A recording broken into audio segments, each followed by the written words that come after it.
ምን ይውጠናል ያላችሁት ዘመን ያልፋል። ታገሱ ወጣቶች።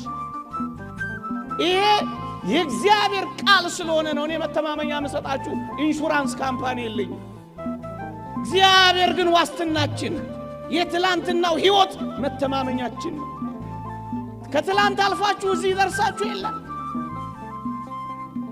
የትላንት ትዝታችሁን እግዚአብሔር ያደረገላችሁን መርሳት ይገባችኋል ወጣቶች። ትላንትን ለትዝታና ለትውስታ ነገን ለተስፋ ሰንቃችሁ ዛሬን በደስታ ኑሩ። ክርስትናዬ ነው። ታገሱ። እኔ ልጅ ያለው HIV ኤድስ የሚባል በሽታ ነበር። ሰፈሬ የነበሩ እጅግ ውብ እህቶች፣ እጅግ ጎበዝ ወጣቶች ልክ በሽታው እንደያዛቸው ራሳቸውን እያነቁ ይገሉ ጀመር፣ መርዝ እየጠጡ በጣም ብዙዎች።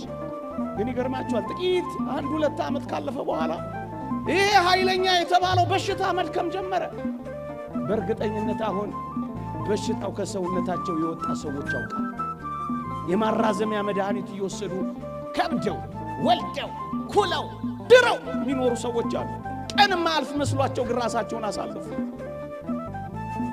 የማይለወጥ የሚመስላቸው ሰዎች ወደ አፈርነት ራሳቸውን ለወጡ።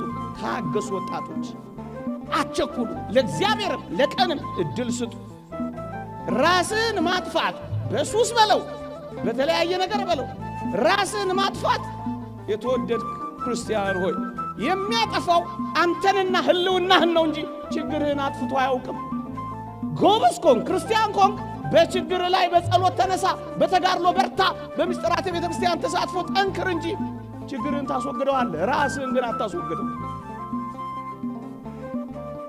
ራስን ማጥፋት ባጭሩ ራስን ማጥፋት ትንሽ ችግር ለመፍታት ትልቅ ችግር መፍጠር፣ ጊዜያዊ ችግር ለመፍታት ዘላለማዊ ችግር መፍጠር ነው።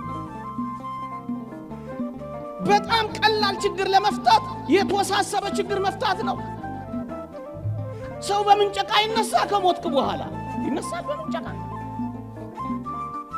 ሾፌሮች የሉ ይነሳል፣ ሰው በምንጨቃ ይነሳል።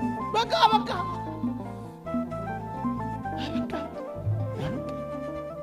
ለጊዜያዊ ችግር ቋሚ ችግር አትፍቱ። አንድ ድምፅ ብቻ አላሰማችሁ።